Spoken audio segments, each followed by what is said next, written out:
नमस्कार दोस्तों।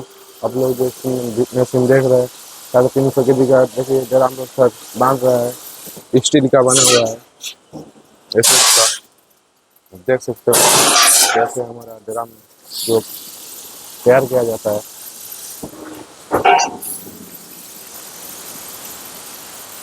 और इसका भी भाटी में फिट होगा।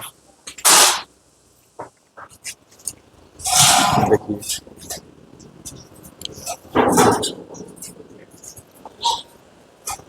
कैसे इसको तैयार किया गया है। देख सकते हो इसका भाटी जो है ना, दिखाते देखिए ये रहा इसका भाटी, इसमें पूरा फिट हो जाएगा। जब एकदम पूरा फिट हो जाएगा तो एक बार आप लोग को बताने की कोशिश करेंगे। आप लोग एक मशीन द्वारा घंटा 300 से 350 केजी तक भूज सकते हो, कोई भी पोटास मुरमुरा से। जैसा हम चाहिए हमारे स्क्रीन पे नंबर पे कॉन्टैक्ट कीजिए जल्द से जल्द।